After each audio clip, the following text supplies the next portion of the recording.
1 Coríntios capítulo 8. No que se refere às coisas sacrificadas a ídolos, reconhecemos que todos somos senhores do saber. O saber ensoberbece, mas o amor edifica. Se alguém julga saber alguma coisa, com efeito, não aprendeu ainda como convém saber. Mas se alguém ama a Deus, esse é conhecido por ele. No tocante à comida sacrificada a ídolos, sabemos que o ídolo de si mesmo nada é no mundo, e que não há senão um só Deus. Porque ainda que há também alguns que se chamem deuses, quer no céu ou sobre a terra, como há muitos deuses e muitos senhores, todavia, para nós, há um só Deus, o Pai, de quem são todas as coisas e para quem existimos, e um só Senhor, Jesus Cristo, pelo qual são todas as coisas, e nós também por Ele. Entretanto, não há esse conhecimento em todos, porque alguns, por efeito da familiaridade até agora com o ídolo, ainda comem dessas coisas como a eles sacrificadas, e a consciência destes, por ser fraca, vem a contaminar-se. Não é a comida que nos recomendará a Deus, pois nada perderemos se não comermos, e nada ganharemos se comermos. Vede, porém, que esta vossa liberdade não venha de algum modo a ser tropeço para os fracos. Porque se alguém te vir a ti que és dotado de saber à mesa, em templo de ídolo, não será a consciência do que é fraco induzida a participar de comidas sacrificadas a ídolos? E assim, por causa do teu saber, perece o irmão fraco pelo qual Cristo morreu. E deste modo, pecando contra os irmãos, golpeando-lhes a consciência fraca, é contra Cristo que pecais. E por isso, se a comida serve de escândalo a meu irmão, nunca mais comerei carne, para que não venha a escandalizá-lo. Eu queria meditar hoje sobre o tema como lidar com a liberdade cristã. Como lidar com a liberdade cristã. Todos nós temos com bastante clareza em nossa mente que há certas coisas na vida cristã absolutamente claras, inequívocas. Há coisas que são absolutamente certas, em quaisquer lugares, em qualquer época. Por exemplo, amar o próximo. Isso é uma coisa correta, certa, em qualquer tempo, em qualquer época. Ir à igreja, por exemplo, ao domingo, é uma prática que nós entendemos ser inquestionavelmente certa. Há coisas que são erradas, absolutamente erradas. Por exemplo, cometer adultério, assassinar, odiar. Não há nenhuma dúvida no meio cristão que essas coisas são erradas, essencialmente erradas. Mas há determinadas coisas que muitas vezes a igreja fica pensando: é certo? É errado? Pode fazer? Não pode fazer? Devemos fazer? Não devemos fazer? Por exemplo, me fazem sempre a pergunta: o crente pode jogar na loteria esportiva? Pode jogar na Sena? Crente pode ir à praia domingo? Pode jogar bola domingo? Crente pode tomar cerveja? Pode jogar baralho? Pode fumar charuto? Essas questões, às vezes, não estão tão claras na mente da maioria das pessoas. Nós lidamos com essas questões. Lá em Corinto o problema não era esse, se ia à praia no domingo, ou se o biquíni era muito cavado, ou se a roupa que ia na igreja era muito sumária, ou se jogava na loteria ou não jogava na loteria, ou se fumava charuto ou cigarro, ou se bebia cerveja ou não bebia. Esse não era um problema que os crentes de Corinto enfrentavam. Mas a igreja de Corinto enfrentava um outro problema. Podia comer carne sacrificada aos ídolos? Pode ou não pode? Para nós não há nenhum problema comer carne. Talvez o problema seja mais do preço da carne. Se vai comer ou se não vai comer, ou se vai comer picanha, se vai comer picanha maturada. Isso é um problema que vai morder no seu bolso, mas não na sua consciência. E nós precisamos olhar para esta carta, para esta igreja de Corinto e entender algumas coisas. O problema deles era diferente do nosso, mas da mesma natureza que o nosso. E eu gostaria que nós primeiro entendêssemos que o problema dos ídolos na cidade de Corinto, na cultura de Corinto, não era um problema tão simples. Se vocês perceberem, a cidade toda estava infestada de ídolos. A religião oficial, nacional daquele povo era a idolatria. Vocês lembram que quando Paulo chega em Atenas, uma cidade próxima de Corinto, o seu espírito ficou revoltado por causa da idolatria reinante na cidade. A cidade de Atenas, a cidade de Corinto, era uma floresta de ídolos. Era uma selva de ídolos. Para cada casa, para cada pórtico, para cada departamento público, havia uma divindade, havia um altar. Havia um templo de Afrodite na Acrópole, no ponto mais alto da cidade, onde havia muitos ídolos. A cidade estava infestada de ídolos. E aqueles crentes convertidos eram egressos da idolatria, da adoração de ídolos. E depois que eles se converteram, eles entenderam claramente que o ídolo, ou a adoração a ídolo, é pecaminoso, é um ato pecaminoso. Mas, e uma outra dúvida: será que nós poderemos comer carne que os pagãos oferecem aos seus ídolos? É pecado fazer isso? A pergunta deles era: comer uma carne sacrificada a um ídolo é a mesma coisa que adorar um ídolo? Eu queria hoje que nós olhássemos isso e entendêssemos aqui princípios para nós sobre a liberdade cristã. Primeiro, que Paulo está dizendo que comer carne era um assunto amoral. Não é nem virtuoso, nem pecaminoso. Se você observar, ele diz isso no versículo 8: não é a comida que nos recomendará a Deus, pois nada perderemos se não comermos e nada ganharemos se comermos. Paulo está dizendo, a questão de comer carne sacrificada a ídolos, isso é uma questão amoral. Você não se torna mais espiritual ou menos espiritual por comer carne. E Paulo está dizendo que o ato de comer carne não era nem moral, como amar o vizinho, nem imoral, como cometer adultério. Agora, as implicações que as pessoas conferem a esta atitude é que faz toda a diferença. Então hoje eu queria examinar exatamente este ponto com os irmãos. Primeiro, vamos observar a questão do comer carne sacrificada a ídolos, versículo 1 a 2.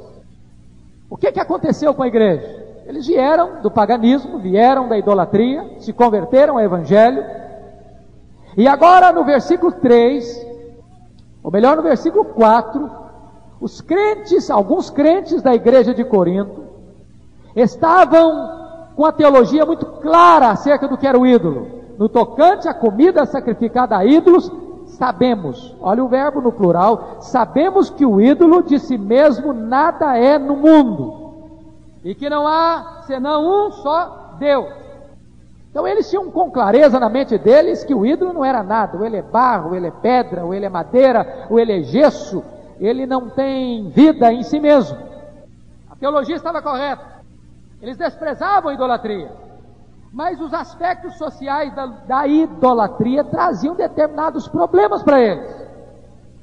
Nem sempre é fácil dissociar a questão, separar a questão religiosa da vida social ou cultural. E agora Paulo vai explicar o que ele está querendo dizer. Por exemplo, havia 3 situações ou 3 lugares diferentes em que um crente da igreja de Corinto podia comprar carne sacrificada a ídolos, ou se envolver com carnes sacrificadas a ídolos. Primeiro, veja aí capítulo 8, versículo 10. Em primeiro lugar, era no templo do próprio ídolo. Porque se alguém te vir a ti que és dotado de saber à mesa em templo de ídolo, não será a consciência do que é fraco induzida a participar de comidas sacrificadas a ídolos? O que estava acontecendo? O que aconteceu é o seguinte: eles se converteram, mas quando uma pessoa se converte, ela não rompe com a conversão os relacionamentos dos seus amigos que ainda não se converteram. A pessoa vem para o Evangelho, mas há ainda um lastro de amizades, de pessoas que ainda estão lá no mundo. E Paulo, no capítulo 5 desta primeira carta aos Coríntios, diz que ser crente não é viver num gueto, não é se isolar, não é entrar numa incubadora espiritual, numa estufa espiritual e cortar todos os vínculos de amizades com os pagãos. Do contrário, Paulo diz, teremos que sair do mundo. Acontece que lá no templo de ídolo, lá no templo pagão, havia muitas festas, muitas festividades, e os crentes eram convidados a participar dessas festas, e eles iam a estas festas. E acontecia um fato interessante: haviam muitos sacrifícios aos deuses, e a carne que era sacrificada lá era dividida em 3 partes. Parte dessa carne era sacrificada lá no altar do templo pagão, ao deus pagão. Outra parte da carne ficava com o sacerdote pagão. E uma terceira parte da carne era entregue ao cultuador, ao adorador do ídolo. E este adorador nem sempre consumia toda esta carne. Parte dela ele vendia para o mercado, para os açougues públicos. Parte dela ele levava para sua casa. Mas o certo é que Paulo está dizendo que havia festas nos templos, e os crentes muitas vezes eram convidados para fazer parte dessas festas. E nesse sentido é que havia essa questão aí de o que é que se pode e o que é que não se pode. Daqui a pouquinho nós vamos entrar, vamos dizer o que é que pode e o que é que não pode dentro da liberdade cristã. O segundo lugar onde um crente podia encontrar carne sacrificada a ídolo era na casa de um amigo, de um incrédulo. Você pode testificar isso no capítulo 10, no versículo de número 27, 10, 27. Se algum dentre os incrédulos vos convidar e quiser dizer, comei de tudo o que for posto diante de vós, sem nada perguntardes, por motivo de consciência. Porém, se alguém vos disser, isto é coisa sacrificada a ídolo, não comais, por causa daquele que vos advertiu e por causa da consciência. Então, algumas pessoas traziam a carne para casa depois do sacrifício e convidavam seus amigos para comer com eles. A festa não transcorria na frente do ídolo, mas era a carne servida era a mesma carne oferecida ao ídolo lá no templo pagão. O que é que o crente faz? Come ou não come? Terceira situação, capítulo 10, versículo 25. Nos mercados públicos, comei de tudo o que se vende no mercado, sem nada perguntardes por motivo de consciência. Tanto os sacerdotes como os adoradores costumavam vender a carne que sobrava do sacrifício para os açougueiros. E preste atenção num detalhe. 2 informações interessantes. Primeiro, os animais para os sacrifícios, mesmo nos templos pagãos, tinham que ser animais perfeitos. Portanto, a melhor carne era a carne oferecida em sacrifícios. Então, se não tivesse escrúpulo nenhum, a dona de casa ia no açougue e perguntava, qual é a carne aqui que foi oferecida ao ídolo? Porque essa carne ela tinha certeza que era boa. Segunda razão é que os estudiosos dizem que esta carne, já que ela foi sacrificada no templo, o que sobejava era vendida por um preço mais barato do que aquele do mercado normal, do comércio de carne. Portanto, era possível comprar uma carne de melhor qualidade por um preço menor. Essa era a circunstância. E aí, como é que se desenrola essa questão da liberdade? Forma-se dentro da igreja de Corinto 2 grupos. Uns que poderíamos chamar de abstinentes ou legalistas, e o outro grupo poderíamos chamar dos permissivos ou libertinos. O que aconteceu? Algumas pessoas que Paulo chama daqueles de consciência mais fraca, diziam o seguinte: não, nós não podemos comer carne em hipótese nenhuma, porque corremos o grave risco de comer uma carne sacrificada a ídolos. Para não correr esse risco, o melhor é cortar do cardápio carne. Vamos ficar sendo vegetarianos, porque poderemos comer carne sem saber, sacrificada a ídolo. E se nós comermos uma carne sacrificada a ídolo, nós vamos sofrer as consequências desse ato. O que é interessante, meus irmãos, é que levanta-se outro grupo, que Paulo chama dos fortes, que diziam: não, de jeito nenhum, o ídolo é nada. O ídolo é nada, o ídolo não passa de um pedaço de barro, de madeira, ou de pedra, ou de mármore, e ele não tem valor nenhum. Vamos comer carne a valer, não importa nem o lugar, não importa nem a circunstância, vamos comer carne sem problema de consciência nenhuma. Veja bem, que a igreja de Corinto, que já tinha com a sua carnalidade dividido a igreja em partidos, eu sou de Paulo, eu sou de Cefas, eu sou de Pedro, eu sou de Cristo. A mesma igreja de Corinto, que na sua carnalidade tinha sido concessiva ao pecado do incesto, se orgulhando por causa disso, agora comete mais um pecado de, por causa do conhecimento, ferir a comunhão da igreja. Achando que não pode comer carne de jeito nenhum. Outros achando que pode comer em qualquer circunstância. E assim a igreja, mais uma vez, sofre um abalo da quebra da comunhão, da fraternidade cristã no seu meio. O grande problema é que os fracos, aqueles que achavam que não podiam comer carne, chamavam os crentes que achavam que podiam comer carne de mundanos. Vocês são mundanos, vocês comem carne sacrificadas aos ídolos. Aqueles que comiam carne sacrificadas aos ídolos olhavam para os abstinentes, que eram de consciência fraca, e diziam: vocês são fanáticos, vocês não têm entendimento da verdade, vocês não sabem que o ídolo é nada. Qual é o princípio que deve reger a questão da liberdade cristã? Paulo, em Romanos capítulo 14, verso 3, dá a seguinte ordem: quem come, não despreze o que não come, e o que não come, não julgue o que come, porque Deus o acolheu. Na verdade, a orientação que Paulo está dizendo é o seguinte: que eu não devo ser fiscal da vida alheia.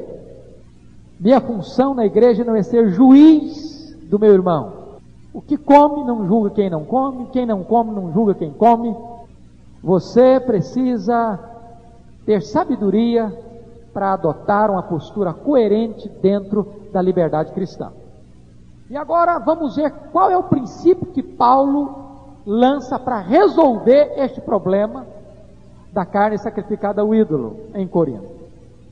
Versículos 3 a 6, Paulo vai dizer que o princípio bíblico para resolver esse problema é que o amor deve controlar o conhecimento. Paulo elogia o conhecimento dos cristãos fortes, que não tinham problemas com a carne sacrificada aos ídolos. Quando ele diz no verso de número 4, no tocante à comida sacrificada aos ídolos, sabemos que o ídolo de si mesmo nada é no mundo e que não há senão um só Deus. Paulo diz: a teologia de vocês está certa. O problema de vocês é que vocês não estão associando corretamente a teologia de vocês com a atitude de vocês. Vocês não estão regendo a teologia de vocês pelo amor. E veja aí que Paulo diz nos versículos 1 a 3, no que se refere às coisas sacrificadas a ídolos, reconhecemos que todos somos senhores do saber. Paulo está usando aí uma expressão em que os crentes de Corinto tinham uma vaidade muito grande por causa do conhecimento que eles tinham. Aliás, Paulo chegou a elogiar isso lá no capítulo 1, versículo 5. Porque em tudo fostes enriquecidos nele, em toda a palavra e em todo o conhecimento. Então os crentes de Corinto tinham uma tendência muito grande para vaidade, para o orgulho, para a soberba, para a altivez, para estar cheio como um balão. E Paulo precisa exortá-lo, dizendo: o saber ensoberbece, mas o amor edifica. Se alguém julga saber alguma coisa, com efeito não aprendeu ainda como convém saber, mas se alguém ama a Deus, esse é conhecido por ele. Paulo entende que o ágape precisa controlar e caracterizar a gnoses, ou seja, o amor precisa controlar o conhecimento, porque sem amor é fácil você pecar contra o seu irmão. E Paulo vai dizer de que maneira que nós podemos pecar contra o nosso irmão. Em primeiro lugar, ele diz aí que nós podemos golpear a consciência fraca do irmão, versículo de número 12. E deste modo, pecando contra os irmãos, golpeando-lhes a consciência fraca, contra Cristo que pecais. Então, queridos irmãos, Paulo está mostrando um detalhe aqui importante. Que detalhe? Que você e eu não somos uma ilha. Que mesmo que você esteja certo de que a atitude sua está correta, você precisa olhar não apenas você tem que entender que você vive numa comunidade. E que nem todos nessa comunidade onde você vive têm a mesma capacidade de conhecimento que você tem e a mesma consciência que você tem. Aquilo que pode ser certo para você pode ser errado para o seu irmão. Aquilo que para você não é tropeço pode ser tropeço para o seu irmão. Aquilo que não escandaliza você pode escandalizar o seu irmão. Aquilo que pode ser algo tranquilo para você, pode ser algo profundamente chocante para o seu irmão. E a ética cristã é regida não pelo conhecimento só que você tem, mas é regido pelo amor que você tem que ter pelo seu irmão. Você não tem o direito de dizer: eu penso assim, eu acho assim, isso é verdade e eu faço desse jeito. Mas se a sua atitude provoca escândalo na vida do seu irmão, Paulo diz: você está pecando, você está golpeando a consciência fraca do seu irmão, você está provocando escândalo para o seu irmão, você está sendo um motivo de tropeço para o seu irmão. Isso é uma atitude pecaminosa, porque é uma atitude sem amor. Sabe, queridos, Paulo está querendo dizer com isso que a nossa liberdade cristã precisa ser regida pelo amor. Veja o versículo último: e por isso, Paulo dá a sua opinião: se comida serve de escândalo a meu irmão, nunca mais comerei carne, para que não venha a escandalizá-lo. Paulo está dizendo: eu abro mão de um direito meu, porque a vida do meu irmão é mais importante do que o meu direito. Isso é ética cristã. O outro na frente. O amor deve nos reger. Eu não sei se eu já partilhei com os irmãos uma decisão que eu tomei, e tomei aqui em Vitória, já no pastorado aqui em Vitória. Eu acho que não há nenhum problema um crente beber um cálice de vinho, se ele não tem tendência para o alcoolismo, na sua casa. E muitas vezes eu chegava na casa de um irmão que eu achava que era mais maduro na fé e me oferecia um cálice de vinho, eu tomava. Aí eu chegava na casa de um irmão novato, neófito, e eu me oferecia um cálice de vinho, eu pensava: meu Deus, será que se eu tomar esse cálice de vinho aqui, essa pessoa vai ficar escandalizada? Não vai? Será que eu posso dar motivo de escândalo? E eu de repente comecei a perceber que eu podia estar tomando uma atitude numa casa e tomando outra atitude noutra casa. Dependendo do ambiente, se tivesse crentes maduros, eu tomava uma atitude e não ia escandalizar ninguém. Mas e se chegasse uma pessoa neófita e me visse com um copo de vinho na mão? Poderia escandalizá-la. E eu tomei a decisão: vou me abster. Tomei a decisão tranquila, serena no meu coração. Por amor ao irmão mais fraco, eu vou me abster. Não me faz falta, não tenho necessidade. Esse é o princípio que Paulo está dizendo. Não é que é errado comer carne. Agora, se eu vou escandalizar um irmão comendo carne, ele diz: eu vou deixar de comer carne. O princípio que Paulo está dizendo, que o amor ao seu irmão deve reger a sua liberdade cristã. Para as pessoas fracas, a carne sacrificada aos ídolos era contaminada. Comê-la, portanto, era pecado. Veja o versículo 7. Entretanto, não há esse conhecimento em todos, porque alguns, por efeito da familiaridade até agora com o ídolo, eles vieram para o cristianismo, mas eles eram neófitos ainda, eles não tinham tido um pleno entendimento da verdade ainda comem dessas coisas como a eles sacrificadas. Alguns crentes estavam na igreja, Mas quando comiam carne, ficavam com drama de consciência. E então Paulo diz, e a consciência destes, por ser fraca, vem a contaminar-se.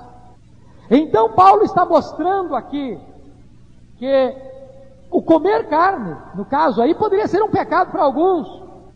Paulo conclui identificando-se com o grupo forte, mas ele recomenda: se for para escandalizar meu irmão, eu abro mão de comer carne. Não vejo problema, o ídolo é nada. Mas eu sou regido não pelos meus direitos, sou regido pelo amor. Agora Paulo vai mostrar aqui que o problema da igreja de Corinto, do grupo chamado grupo dos fortes, aqueles que achavam que não tinha problema de comer carne, era o conhecimento sem amor. E eu quero falar para vocês 3 coisas aqui. Primeiro, o perigo do falso conhecimento. Se você olhar na Bíblia, há um grande perigo na vida cristã de nós desenvolvermos a nossa espiritualidade apenas no nível do conhecimento, em nível de conhecimento.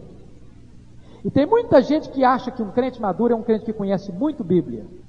Então, se a pessoa conhece muita Bíblia, se estuda muito teologia, se ele conhece bem as correntes teológicas, conhece bem a questão da interpretação da Bíblia, se ele conhece bem a questão da hermenêutica sagrada, se ele conhece muitos versículos de cor, se ele sabe decifrar todos os meandros das posições teológicas e doutrinárias, então se pensa, esse é um crente maduro. É claro que o conhecimento é fundamental. Não há maturidade cristã sem conhecimento, mas é possível uma pessoa ter conhecimento e não ser madura, porque a Bíblia sempre faz este balanceamento entre conhecimento e amor, ou conhecimento e experiência. A segunda coisa que Paulo coloca são sinais e indicações de um falso conhecimento. Primeiro ele diz aí, no versículo 1, que o problema do conhecimento sem amor é que o conhecimento ensoberbece. Meus irmãos, esse é um grande perigo de uma pessoa achar que ela sabe demais, que ela se sentir a dona da verdade, que ela começar a arrotar o seu intelectualismo teológico, e ela olhar os outros de cima para baixo, e começar a menosprezar as pessoas por causa do conhecimento que ela tem. Paulo diz que o saber ensoberbece. E a palavra que Paulo usa aqui para ensoberbecimento é um balão. Está cheio de vento, está cheio de ar, mas que você botar um alfinete nele, ele se esvazia. Na verdade, esse é um problema tão sério, queridos, que o ensoberbecimento só tem ar dentro, não tem conteúdo. A gente costuma dizer o seguinte, que quem sabe não diz que sabe. Já percebeu isso? Toda pessoa que sabe, ela é humilde. Aquele famoso ditado, que lata cheia não faz barulho, que lata vazia que faz barulho. Você já viu na roça, uma roça de milho, madura, pronta para colher? O restolho fica empinadinho. A espiga cheia de grãos, ela se dobra, ela se curva, ela se humilha. O que Paulo está dizendo é que onde há vaidade, onde há mania de grandeza, onde há ensoberbecimento, esse conhecimento não é o autêntico conhecimento cristão. Ele é apenas teórico, ele não é prático. Segunda coisa é que Paulo diz que a soberba intelectual engana. Se alguém julga saber alguma coisa, com efeito não aprendeu ainda como convém saber. Impressionante isso. Conhecimento orgulha-se de ter aprendido tanto, a sabedoria humilha-se por não saber mais. Então Paulo diz, se você acha que você sabe muito, você ainda não sabe nada. Você não devia ficar soberbo por aquilo que você sabe. Você devia estar muito humilde por aquilo que você ainda não sabe. O que você sabe é apenas um grão diante daquilo que você ainda não sabe. Você está apenas arranhando a superfície. Então não se ensoberbeça, Paulo está dizendo. Mas em terceiro lugar, Paulo diz que a soberba intelectual nos afasta do íntimo conhecimento de Deus. Versículo 3, Paulo diz assim, mas se alguém ama a Deus, esse é conhecido por Ele. Meus irmãos, ninguém pode chegar diante do Deus Altíssimo com soberba. Não tem jeito. Quem pode se jactar diante de Deus? Quem pode se jactar, se orgulhar diante do Deus eterno e todo-poderoso? Não dá. Agora, o que é tremendo aqui, que Paulo diz o seguinte: o importante não é o fato de simplesmente você conhecer a Deus, não, mas se alguém ama a Deus, esse é conhecido por Ele. O X da questão não é só amar a Deus, é ser amado por Deus. O X da questão não é só conhecer a Deus, não, é ser conhecido por Deus. Ele está dizendo que se você conhece, e só conhece e não ama, isso é balão de vento. Mas se você ama, você é conhecido por Deus. Daí, queridos, Paulo chama a atenção da igreja para as vantagens do conhecimento regido pelo amor. Ele diz no versículo 1, o amor edifica. Ao mesmo tempo que ele está dizendo que o conhecimento ensoberbece, ele diz que o amor edifica, constrói, eleva, edifica os outros, edifica você mesmo. Agora, queridos, eu queria concluir na parte prática, da aplicação prática que Paulo faz deste texto. E Paulo, dos versos 7 a 13, vai falar de um problema tão sério na vida cristã, que é o problema da consciência. O que é a nossa consciência?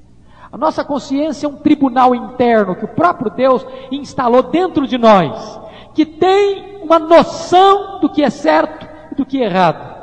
O grande filósofo alemão Immanuel Kant dizia que duas coisas o encantavam: o céu estrelado acima dele e a lei moral dentro dele.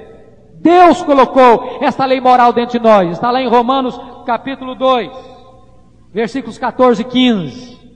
Este tribunal da consciência que defende e que acusa você. Já percebeu isso?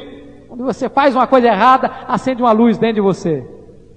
É a consciência que o próprio Deus botou. Este tribunal interno que tem dentro do seu coração, da sua mente.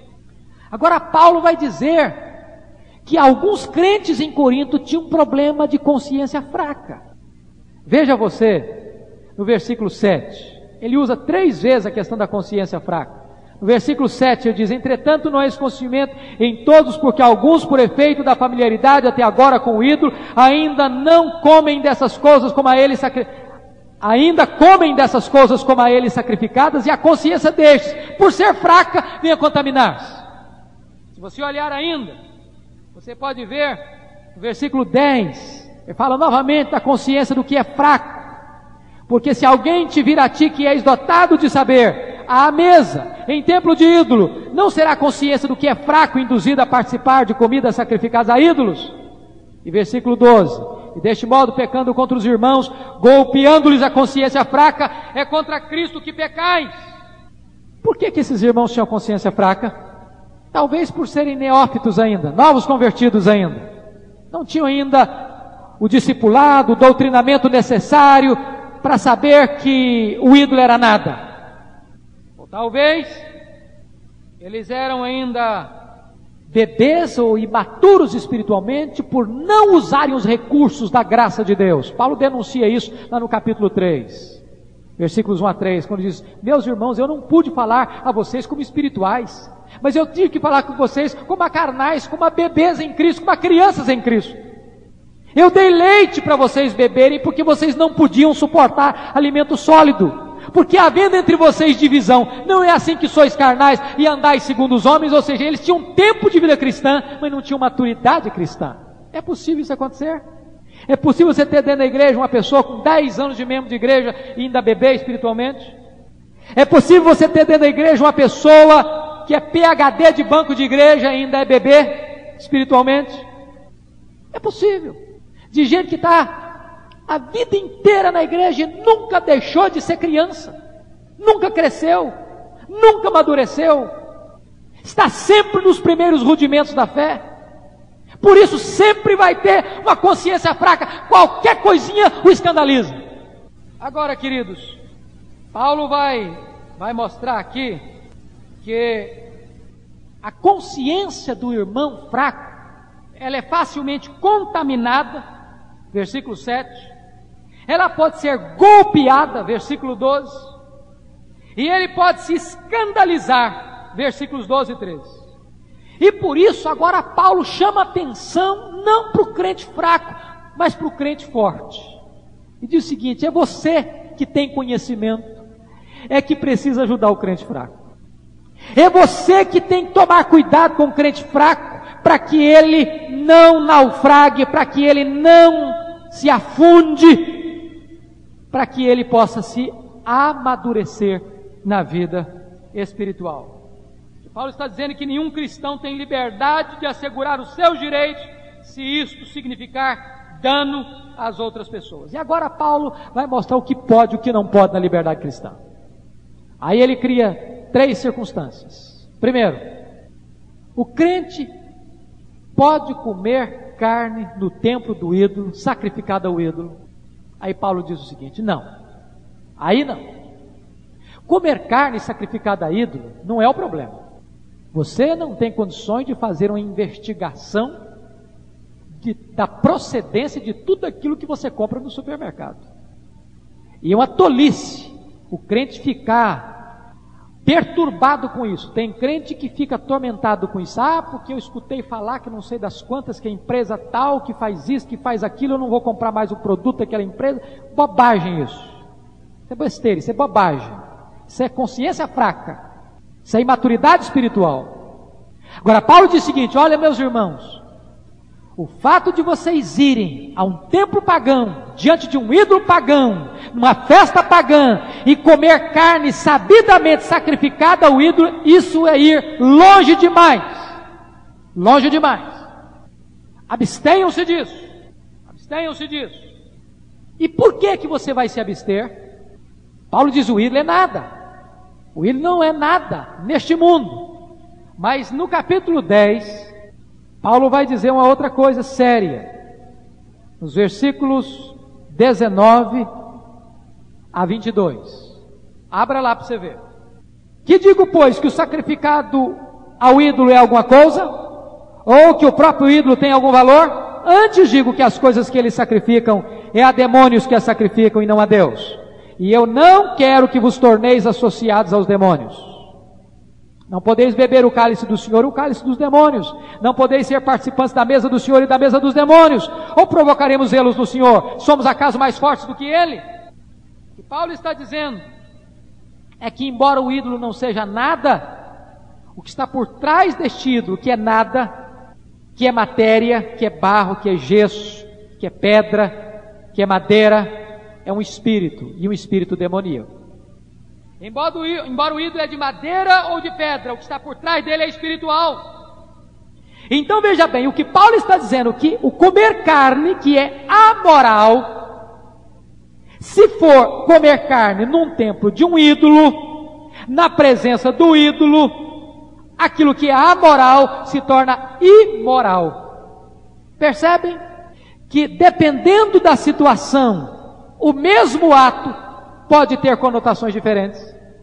Comer carne é amoral.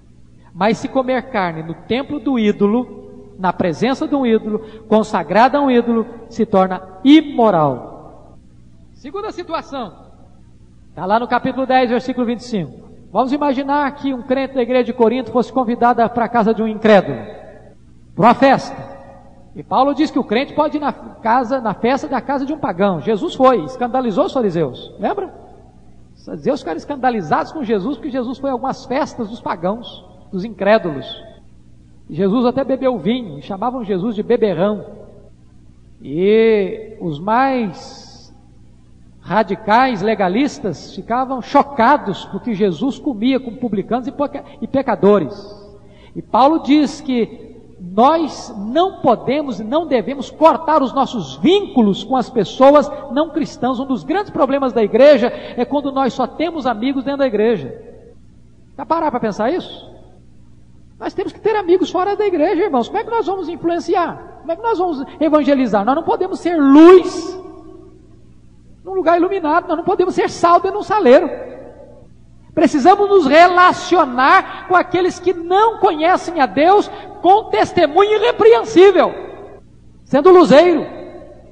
Então Paulo diz: você deve ir e coma de tudo que for colocado na mesa. Meus irmãos, é interessante que o contexto de um pagão em Corinto era realmente de churrascada oferecida a ídolo. Ele diz: bota na mesa, não fica fazendo interrogatório, não fica fazendo uma pesquisa de onde veio a carne, coma sem problema nenhum.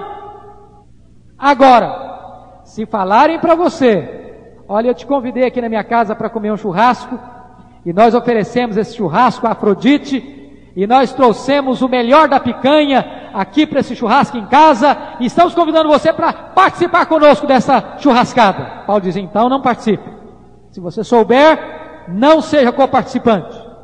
Ou seja, o que Paulo está dizendo agora é que você pode comer ou pode não comer, depende daquilo que você está sabendo, diretamente, sem especulação. Terceira circunstância era a questão agora, deixa eu só pegar um pouquinho aqui, dessa questão da casa do amigo. Veja você que para Paulo a carne é amoral, mas quando o crente sabe que aquilo que é amoral, comer carne, está ligado à consagração ao ídolo, se torna imoral. Eu só quero relembrar aqui para nós o exemplo de Daniel. Lembram de Daniel na Babilônia? Daniel não era vegetariano. O problema de Daniel não era ser vegetariano. Por que ele não quis comer da iguaria da mesa do rei? Porque era oferecida aos ídolos. Então essa é a postura do cristão. Se eu sei, eu não como. Não vou ficar investigando. Então se você for à Bahia, pode comer o acarajé sem problema de consciência. Coma sem perguntar para a pessoa que está vendendo na rua lá, se o acarajé de onde veio, para quem fez ou quem deixou de fazer. Pode comer à vontade. Se você for à Bahia, pode entrar em qualquer restaurante, comer uma muqueca sem drama de consciência. Agora, se a pessoa chegar para você antes da refeição e falar, olha, estou te servindo isso aqui, mas antes de preparar essa refeição aqui, eu dediquei essa refeição aqui ao orixá, não sei mais quem, sei mais quem. Bom, então você não. A terceira circunstância era ir ao mercado. Vocês lembram que parte da carne que era sacrificada no templo vinha para os açougues. E talvez a melhor carne, o preço mais barato. E Paulo diz, aqui no capítulo 10, no versículo 25, comei de tudo que se vende no mercado, sem nada perguntar por motivo de consciência. Então, coma sem drama de consciência. Não tem problema. Veja você que comer carne não tem problema. Sim, não e talvez. Sim, do que vê no mercado, coma de tudo. Não, no templo do ídolo, não. Na casa do amigo, sim ou não. Depende da informação que você tiver.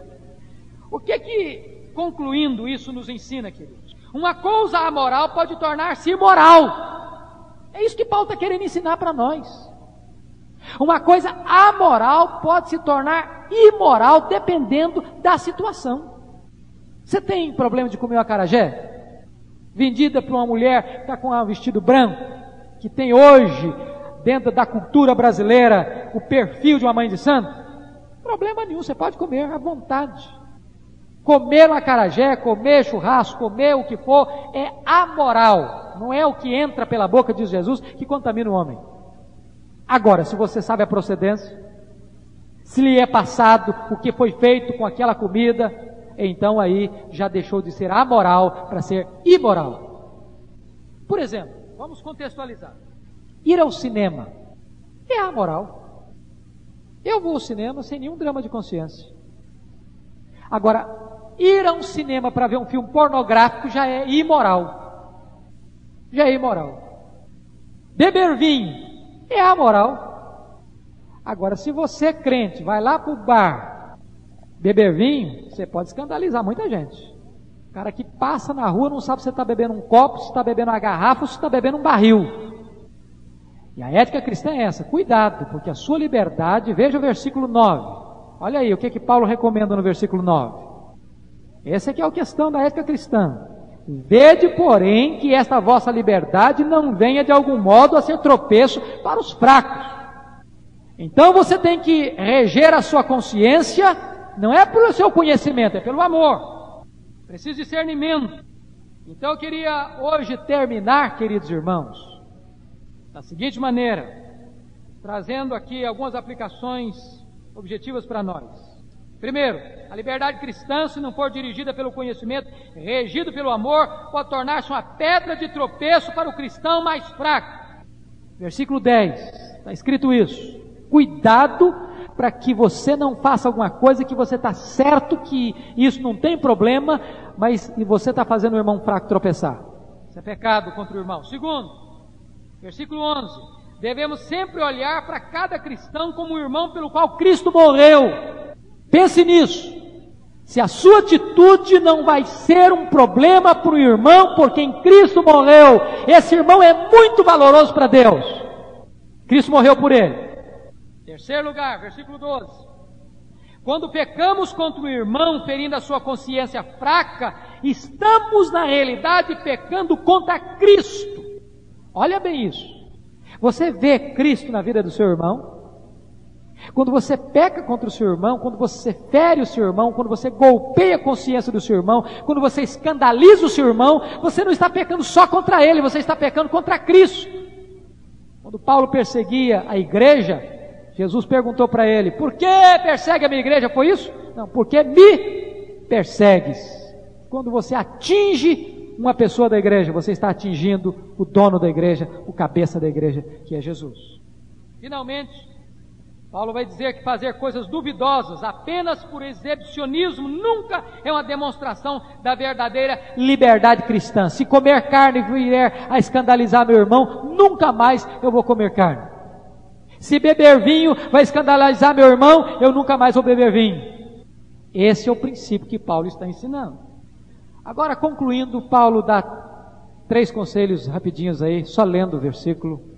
Ele fecha essa sessão, nós vamos explorar isso mais tarde. Mas o que rege a vida cristã, a liberdade cristã? Capítulo 10, versos 31 a 33. Eu convido vocês para acompanhar a leitura. Como é que nós devemos nos conduzir com respeito à liberdade cristã?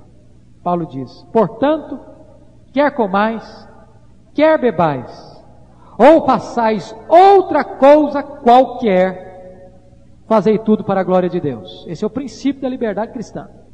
Então, qualquer coisa que você for fazer, pare para pensar: é porque eu gosto, porque me faz bem, porque me dá prazer, porque é meu hobby? A pergunta não deve ser essa. É para a glória de Deus? Segunda coisa, versículo 32. Não vos torneis causa de tropeço, nem para judeus, nem para gentios, nem tampouco para a igreja de Deus. Pergunta: o que eu vou fazer, o que eu estou fazendo, está trazendo tropeço para alguém? Seja para incrédulo, seja para crente, seja se me colocando como impedimento para as pessoas se converterem, ou para enfraquecimento daqueles que já são conversos. Versículo 33. Assim como também eu procuro em tudo ser agradável a todos, não buscando o meu próprio interesse, mas o de muitos, para que sejam salvos. A minha liberdade cristã tem esse propósito de buscar não o meu interesse, mas o interesse de muitas pessoas, para que elas sejam salvas. Que Deus nos ajude a reger nossa liberdade cristã por esses princípios. Amém.